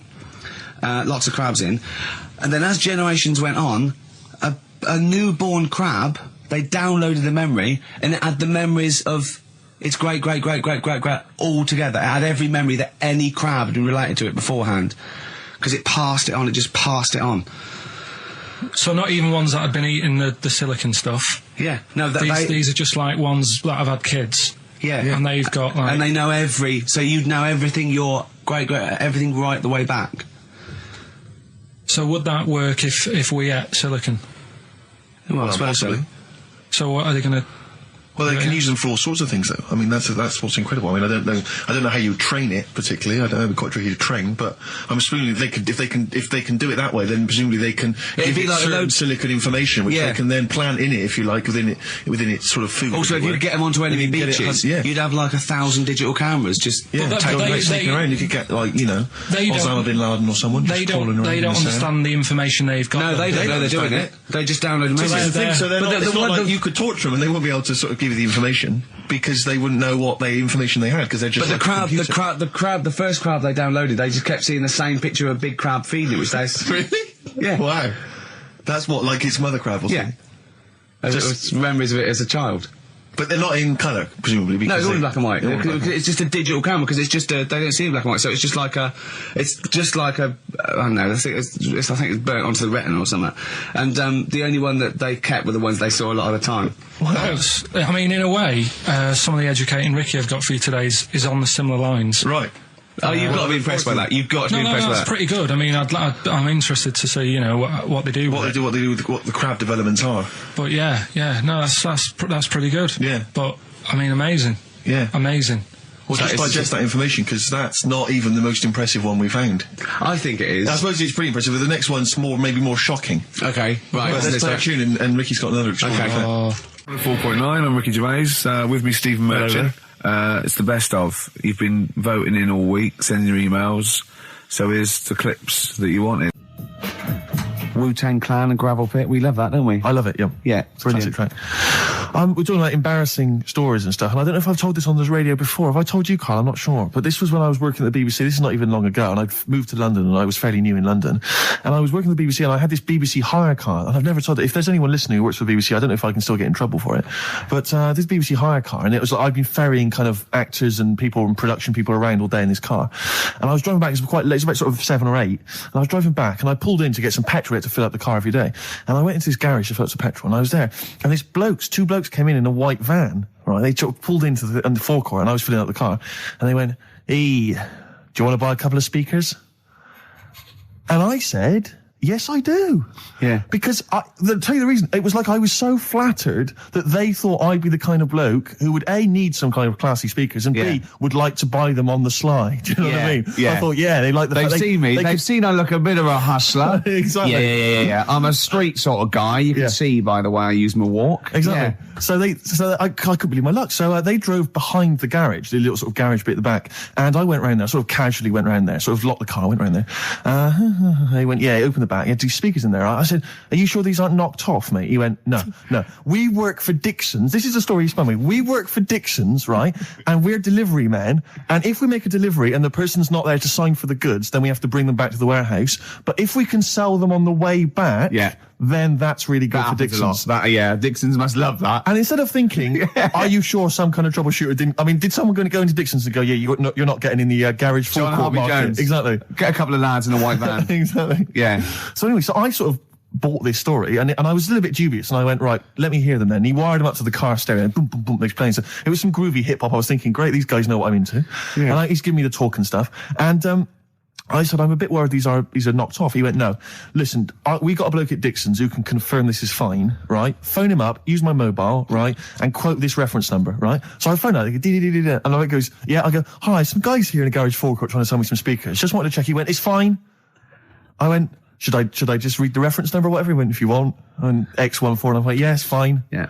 Okay. You know what that was, don't you? That was actually Mr. Dixon himself. Exactly. Yeah. Exactly. So I'm thinking, well, they sound great. They're giving me for a knockdown price. I'd say they were like 400 quid. They were like 200 quid or something. It was a good bargain. I was in the market for some speakers as well. Yeah. So while they were loading them in... It's all kosher. I phoned Dixon. Exactly. I phoned Dixon. That's fine. Yeah. So while they're loading them in the back of the BBC hire car, right, I'm in there paying for the petrol, right, and the guy who's serving goes, all right. He goes, what were you doing around the back with those blokes? Right? Because obviously there's security cameras filming this whole transaction, right? And he goes, what are you doing around the back? And I went, there's some old mates. Some of my mates were just having a chat and that. He went, oh, right, okay, like giving me obviously the evil eye. So I went back there. So I'm in the car now, and I'm driving with one of the blokes who's in the van with me because I didn't have the money on me. So I had to go to the cash point to get the cash, right? So I'm driving with him, and the other guy's following me in the van, and he was like a northerner like you, and he's giving it all the, all right, I tell my girlfriend's a DJ, she's got some of these speakers, they're fantastic, and he's giving me this. And then my mind starts working. Now that I've got a bit of time to think, I'm thinking, wait a minute, this all sounds a bit dodgy. Yeah. It dawned on me, Rick. You know, fool, are you? You're streetwise. Exactly. You're streetwise, Steve. Not only that, I was thinking, how am I going to get them home? I've got to drop the car off at the BBC. How am I going to get these huge speakers back to where I live? And how can I pay for them? Because I've just spent £100 on Find the Lady Exactly. with a couple of blokes in the square. It seemed like a fair game. Some of his friends were winning. But so I explained to him, I said, I can't get them back to like Brixton where I was living at the time. He went, don't worry, give us an extra 20 quid, we'll take them home for you. Oh, that's good. Deliberate. they do a whole service, you see. And there's also a backup guarantee. Did they have the guarantee, the 3-month guarantee? They didn't. No. But so I said, I'm not sure about that. He went, well, why don't you put him in a cab, send him back, and your housemates can collect it? I was like, oh no, there'd be no one in. And I was beginning to sort of get a bit conscious of like, maybe this was a bit of a scam after all. So I pulled into like a little side road. I said, I'm not sure I'm into this now, actually. He went, what are you talking about? It's 200 quid for a pair of speakers. It's a bargain. You never get a bargain like this, mate. I'm going, not too sure, actually. I don't think I want them. He went, 150 quid, mate, 150 quid. I went, no, he's 100 quid now to you. And I'm thinking, wait a minute, this doesn't sound like the kind of work that Dixons would be doing. Dixons don't do that when I go in. This is it. Dixons never negotiate in that way. When I go, they'll look around and I leave. They go, where are you going? I go, no, we'll have anything then. Have anything for a So quid. I stopped the car and the white van pulled up behind me with his mates in. Sure. And I said, can you get him out? I'm not interested. And he went, 100 quid, mate. Oh, you, and he was just going, you tosser, you obviously want some speakers. And he was having a go at me. So I was carrying the speakers out and putting them back in the white van. And he was just shouting at me. He was going, 70 quid. I was like, 70 quid from 200? This is ludicrous. You realise that wasn't Dixon's policy then. Exactly. They don't usually shout you tosser as you leave the shop and walk down Camden High Street. They're not usually shouting you tosser. You should have took the offer of like the monthly payments they've got on at the moment. So I eventually put him in there, and I sort of knocked the deal on the head, and I got back in my car, and they were in theirs, and I just looked in the rearview mirror, and they were punching the dashboard, like with aggression and venom, like we let that deal slip through our fingers. And I've never been so terrified in my life. I just sat there, and I was just thinking, oh my God, all I was thinking now is, what if I go back to the BBC, and they go, we've had a call from the police, the man at the garage, he saw you doing a dodgy deal. I love it. Yeah. Well, what you do is you put the hire car in a drain in your front garden, and then go in and out of the toilet, just pouring bleach down, or Ajax, and then never know. Right then, which leads us nicely into Knob news. Oh, it's the welcome return of Knob News. Right, okay, it's very much like the news at 10, this, isn't it? I do a bong, or in this case a schlong, and he gives me the headlines, the knob news of the day.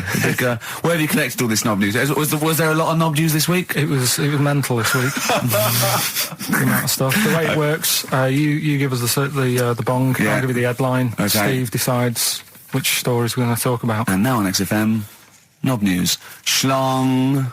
Man grows knob on his arm. Schlong. Man gets doctors to make him a second knob. Schlong. Turkish prisoners made hole in cell wall to produce third inmate. Schlong. Doctors accidentally remove man's testicles. So, well, can I straight away go for the accidental removal of the testicles? Well, it's happened before, hasn't it? We've talked about that before. How does that, what did he go in for a tonsillitis? What are they called? Tonsillectomy. And he went in the wrong way. What are you talking about? How can they accidentally remove his testicles? It says he didn't look at his folder, and the doctor said to the fella, "Oh, we've removed your testicles and we wanted to take out your prostate gland." So that's what happened. There's the story. This is what I mean. That's why I don't like going to the doctors. Yes. It happens, doesn't it? Because all these sort of it's when they say things like, "Oh, it's just we do loads of these operations." That's when they're not concentrating. Brilliant. Do you know what I mean? When they say it's procedure, that's like having a boring job that you do every day when you're not going to be concentrating. I prefer them to go, "This is a tricky one, this."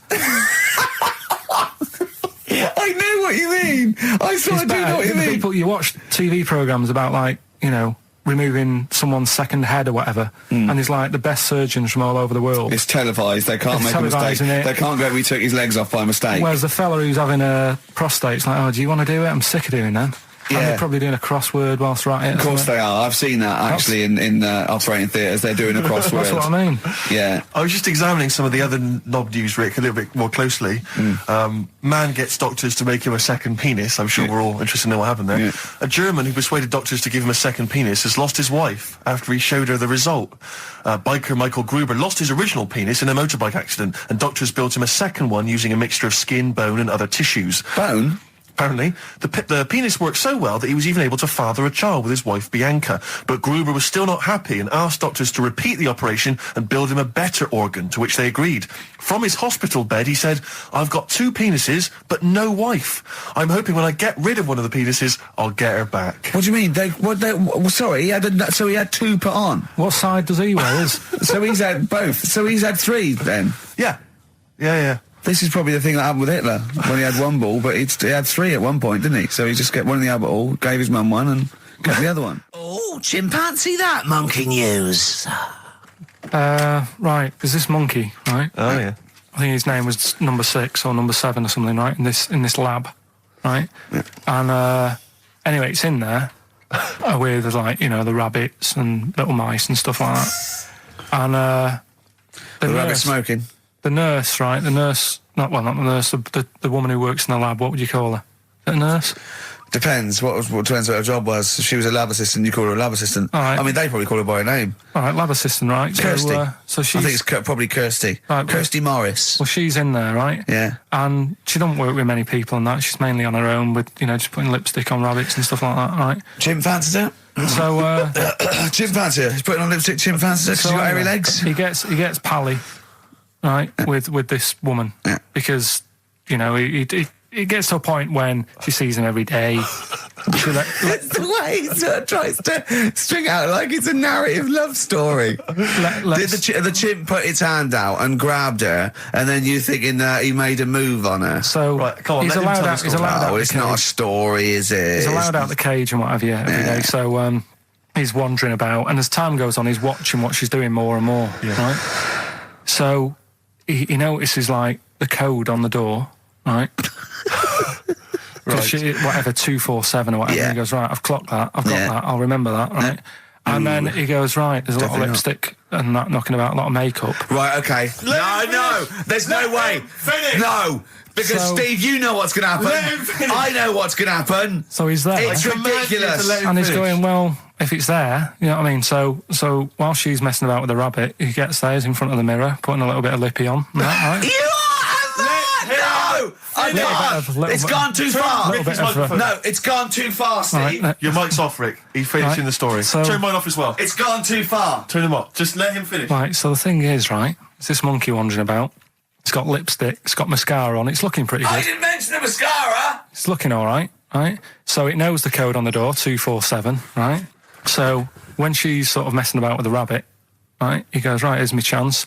He's looking good, 247, out the door, through the reception man's there. He's like, all right, Kirsty, right? Don't talk shit. I Feel Free from Cream. That's pretty much the last track, isn't it, guys? I imagine on XFM 104.9. Well, I mean, yeah, I've got nothing to say after that ridiculous story. I mean, that's worse than the bank robbery to me. Yeah. That he clocks out, and the bloke on the desk. All right, Kirsty. Oh, you're 2 foot shorter and hairy. She wasn't a looker anyway. So. She wasn't a looker anyway. Brilliant. That was Radiohead and They're There. We're Not Here, all right? Pre-recorded. Coming up is one of Carl's little things. Enjoy it. All right, that's Aqualung. Good time's gonna come, innit? Right, Carl, come on in, educating Ricky. So, don't let the cat out of the bag, that's where that comes from. Comes from a crafty butcher. Right, go on then. So the next little headline is Wash Up With You. What's up with you? Go on. You want to know about that? Yes. It's a survey that they did this week. They. Yeah, some university did some survey, Brilliant. did a world test on Yeah. washing up, Yeah. and each country were given 140 pots to clean. Brits were the quickest. Yeah. Yeah. Turkey were the slowest at washing up. The Turks. It's not because the little fellas that work in the kitchens with no... Is it? They can't reach. Spain were the cleanest, and the Germans were pretty good as well. So I don't know where to start with this. Honestly, Steve, I don't know where to start with that. Sorry, what was that? Wash Up With You, that was it.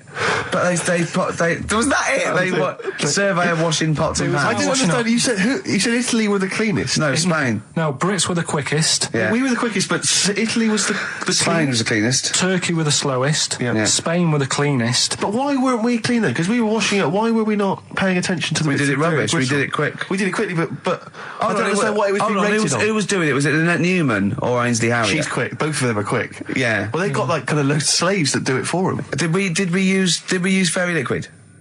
Don't know. It didn't have. Did we use a whole bunch of Boy Scouts? Didn't say that. Just Like said, it just said, that. Who had the softest hands? Who had the softest hands? So it didn't say. I didn't. Why is it we don't get notified that this is taking place? I don't know. When I was a kid, no one ever said, we need recruits because we're doing a survey on who can wash up the quickest. Are you disappointed in yourself with that one, Carl? It is pretty dull, to be fair, and that is why we've got to bring in either con merchant or a wine merchant. Or shut up at your face. Yeah. Would you be able to, if I put you on the spot in the next, after the next record, would you be able to give an example of how con merchant would work? I mean, is there something you could do just to sort of experiment? Should we play record? I can do better than that. What? Ads. Go on. Do you know why people tink the glasses before they have a drink? Why they tink? The verb to tink. I do know that, Carl. Is it about poison? It is. Here we are. What, would it make a different noise? Nope. Brilliant. Go on, explain Why? it. You explain it, Steve. No, don't, Steve. You explain it, Carl. Go on. I've started, so I'll finish. Go on, Carl. Explain why they tink the glasses. Ages ago, Yeah. only people with money had drinking or something. That's like one of my film reviews. Years ago. Welcome to History Now. Now, ages ago, only people with money had drinking or something. Keep going, Carl. Keep going. Like spirit and stuff. So they'd it's like businessmen. It's easy for you to say. This is getting to be cruel, isn't it? This is amazing. Yeah, go on. Why Go did you on. open your mouth, Carl? What were you hoping was the best that could happen? Because you were trying to make me look stupid before with the planet, so I'm... Whereas you know... Yeah, go on, no, come on. Businessmen with money have got to drink and ching. Okay, so then, with all the drinks... So they'd nip round to have a chat about whatever they're earning money with. And they'd say, right, do you want a drink then? And they'd go, oh yeah, that'd be alright. So, rather than just pouring it out of a bottle into a glass and saying, there you go, it could be going, hang on a minute, it could be poisoning me here and trying to nick my business idea. Yeah. So what they'd do, it sort of pour a bit of his drink into the other person's glass and you get that tink noise. And that's like cheers, No, Carl, I just have a slight amendment there. I think what it was you're absolutely right that they would then test each other's drinks to show that it wasn't poison. But over the years, that was reduced to just chinking the glasses by way of saying, let's not actually bother going through the whole rigmarole. They just did the chinking of the glasses. Yeah, that's good. It was exhausting though, wasn't it? I know. Was it worth it, do you think? Well, I like that, because people carry that with them now. When they do that, they'll think, oh, that bloke's definitely not trying to poison me. Yeah. So the horrible thing is that now, when I do the glasses, I can laugh and go, they don't know I've poisoned them. Exactly. You should always do the pouring back and forth. It's a shortcut, it's a slippery slope. Just be careful. His homework was to come up with those stupid lateral thinking problems. We maybe should give an example of the... Romeo and Juliet, right? Romeo's asleep on the bed, Juliet's on the floor, covered in water and broken glass. What happened? And you ask all these stupid questions, and it's... Romeo's a cat and Juliet's a goldfish.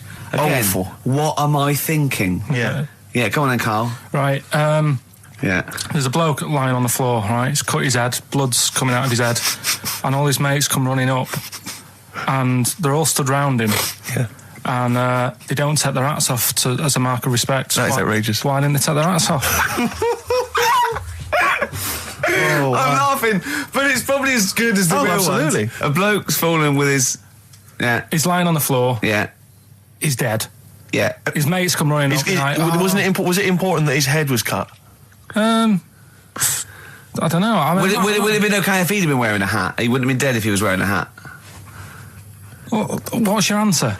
No, you're meant to answer questions. You don't just go, what's your answer? You say, where's the turns? And you go, no, and I have to guess. It's obviously like sort of motorcycle stunt team or a parachute. Why didn't they take their hats off? Because they're probably still on the motorbikes or something. Or... Well, yeah, but if you mark a respect to someone, you could take your helmet off. I'm getting angry. What? They're parachutists. Why couldn't they take their helmets off? Because they're coming down from the sky. But he's on the floor dead. Well, they can look down and see him on the floor. Are they on the floor, Carl? They're on the floor as They're well. walking, are they? Yeah, well, they sort of stood there looking at him. They're stood there. Yeah. They're stood on the floor looking They're at him. soldiers. Why?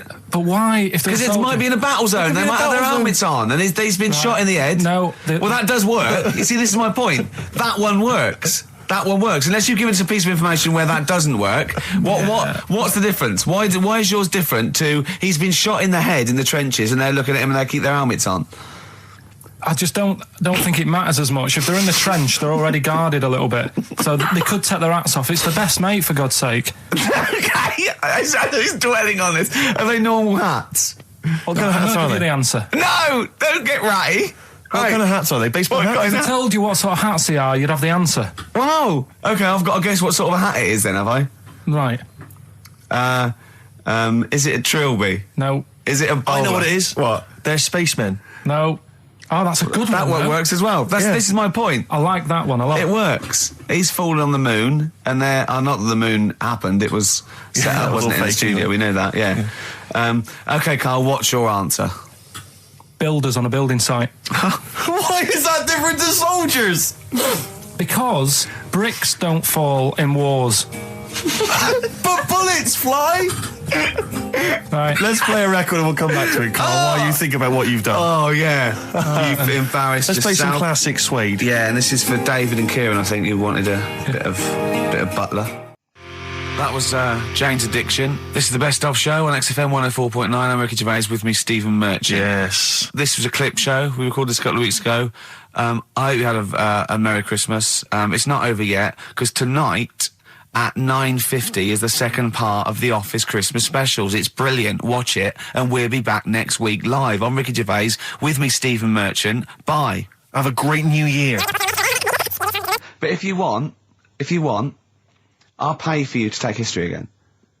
Carl, we'd love to see you get a C or above. And Well, we're I'll willing pay to... for you, and I'll get you some books. Right, now listen. We can, let's get, I reckon, when are the exams? June? Something like that, yeah. We'll try and register next week, and I reckon you can get an A or B. I'm history. busy. I'm In busy. history. No, don't worry about it, it's just easy. I get you Brody's notes. If Heat magazine, they love you, Carl. They could probably sort something out. They could probably pay for a tutor. They got a lot of money, they sell a lot of magazines. I mean, it is almost always, and you found that out, I discovered this, it's always the Tudors and Stuarts. There's no fear for them not coming up. Now, what do you already know about them? You must already know stuff about Henry VIII and Elizabeth. No, because it's too long ago to even get interested in. Do you know what I mean? You can't. Is that why you relate to didn't- it. Okay. The Anderson thing, it was like, God, I bet my mum and dad were in an Anderson shelter. This is interesting. What, when they- Oh, my granddad would have, had something to do with this. But the Tudors, it's like, I don't know even if they had a family back then. Play a record, we come back Hang on, to this. hang Sorry, on. Steve, Because I need to introduce the new feature. Yeah, for the I record. don't know if I had a family back then. Carl, You're a listen, let me genius, just Carl. ask you now, right? If you can finish this sentence, we've got a chance. Divorced, beheaded, died. Divorced, beheaded. Died. What is it? We just need to do a little bit of work, but otherwise I think you're going to be fine. It's how you remember what happened to Henry VIII's wives. They're little... Divorced, beheaded, died. Divorced, beheaded. It's like spam. Support... What's it? Support, protection, anchorage, movement. That's how You're going what- to that's nothing to do with the Tudors No, and that's to Stuarts. do with a skeleton. Yeah, see, no, we're not doing biology. Mnemonics and acronyms. and What happened to Henry VIII's last wife? Did she die, or did she not die? Divorced, beheaded, died. Divorced, beheaded. Do you know that the only king that has got a moustache is... No. The only king that hasn't got a moustache is the King of Hearts on the playing cards. Carl is genuinely... I don't know if he's actually upset or embarrassed, but it doesn't matter. Why does it matter? You were 15 and didn't go to school. If you were my friends, I think you would have just said, "Oh, we can't find them." Why? But you just What's matter, that though. to do with that? Well, what do you mean? What do you mean? It's ridiculous. Do it again because you want to learn, because there's great things in the world to learn about. Don't worry. The GCSE is vocational. Is vocationally for a 15, 16-year-old to go on to do A-levels or whatever, or to get results. But you don't need that because you've done very well. You don't care about the Tudors and the Stuarts. I mean, I mean, I've had a couple of jobs, not this one, because you don't need qualifications to get a job. obviously. In the radio. Yeah, obviously, You're a job. absolutely right. But Yeah. the ones that I have got in the past, I did, because I didn't collect them, I had to lie. And I didn't go mad. I didn't say I had A's and stuff. But I didn't put history down because I didn't even know I did it. So it's a bonus. I kind of treated myself to like a D and a couple of C's and that, so it's like, well, he's not. I love the fact that Carl even then was honourable. It's like, I'll at least put down the ones I think I took and lie, but the ones I didn't take, I won't lie about. Yeah, and don't give yourself a B. Exactly. If they're going to find out you lied, give yourself a B next time, It could Carl. backfire, couldn't it? I mean, my brother's a bit mental, and he used to do things like go for jobs and say, oh yeah, I've done this before. Like being a mechanic, and he's never even picked up a spanner. And yet, he'd have the confidence to go and try and fix cars. Well, I'm not that daft, but, God, and he. Who do you blame for this? That's just an easy way out. I have to blame myself. Don't I? Yeah. What was the teacher like? Well, there's loads of different ones. I didn't like. I mean, the history teacher. It is my own fault because with her, she's a bit mental, and I used to kind of stop the lesson by saying, "Oh, miss, tell us about your fireplace you've got that is made from a gravestone." Because that's what That would stop any English teacher in their tracks. And she loved telling you about it. Yeah. It was like, oh, I learned brilliant. that from a teacher. So that's why I didn't know about divorce, head loss, and all that. Yeah. Dandruff legs. Horse, head loss, dandruff legs. But remember now, divorced, beheaded, died, divorced, beheaded, survived. That's all you got to remember. And what's that? That's what happened to Henry VIII's various In order. wives. In order. What does it spell out? No, it doesn't spell out spell anything, you just it's gotta remember saying the rhythm. In order in which he married. Yeah, but it helps. It's like when my mum taught me the alphabet. She taught me as like a song. A, like B, C, D, E, F, G. Yeah, constant. No, not like that. Huh. That's how everyone else could do it, and I couldn't do it that way. Right. What tune did she do it to? A, B, C, D. It was A, B, C, D, E, F, G, H, I, J, K, L, M, N, O, P, Q, R, S, T, U, V, W, X, Y, Z. I feel like, feels like Christmas Day. What, you didn't get the gift you wanted? Yeah, do you know that, like, anticlimax? Yeah. When, You've been looking forward to it for so long. Yeah, you know. Well, I mean, I knew you were looking forward to it. That's why it took you 14 years to get the result, and then it was 2 other people that got them for you. Do you wish that we hadn't done it? No. It's alright. It's alright, isn't it? What's your girlfriend going to say? I don't think I'll see her again. She likes a man who knows about the Tudors and Stuarts, does she? Yeah, first Gladiator, then the... Yeah, you've been bluffing. Whenever she said, where did you go to Stuarts? You go, good. Like, lots of things, but look, there's a bird. What happened to Henry VIII's last wife? Oh, I wouldn't... oh, yeah. Oh, look, Friends is on telly. Friends is on. No, I just changed the subject by saying things like, you know, about the only king in a pack of cards. That threw off the scent. That threw us off the scent. That wouldn't fool an invigilator, would it? That's the thing. You can't use that one with an exam board. I'm always looking at stuff. I was looking at stuff this morning because of Yoragella last night. eating all that funny food and that, and also they all got a bit scared last night, didn't they, with a snake? I didn't see that. So is this I'm a Celebrity, Get Me Out of Here? Yeah, he got all worried about a snake getting on the sort of wandering about in between the sleeping bags and stuff. Yeah. And they were all scared, and it's so easy. Leave it with me. Sorry, the doctor says, leave it with me. Leave it with me. Well, they were all scared because there's a snake, and it's so easy to find stuff out. Before they, where are they? Where is this jungle? Australia, I think. Before they went, give it half an hour on the internet. I found out with snakes, you don't need to worry, right? They're deaf, they haven't got any ears. Right. So as long as you're really quiet, it'll probably leave you alone. Yep. And also, they don't have eyelids. So they were suggesting if one's coming towards you, just like kick sand in its eyes. Because it can't blink, and it leaves it a bit like annoyed, and it wanders off. But they didn't do any research before they went. Yeah. And that's, I think your knowledge would hold you in good stead. I don't think you need to know any more than you know. You know, you've done maths, you think? Yeah. Did no revision for that? No. Okay. English, do you remember what it was? Did they ask you about Shakespeare? Did they ask you I about can't books? remember, but I must have done it because I thought that was... It was English language, not English literature, wasn't it? So it was it spelling and all So that? was it like a comprehension? You read a passage and had to ask questions on it? Was it? Did you have to write a short essay? I don't know. I can't remember any of that. Okay. I did a science. Okay, physics or chemistry? Physics. All right, well done.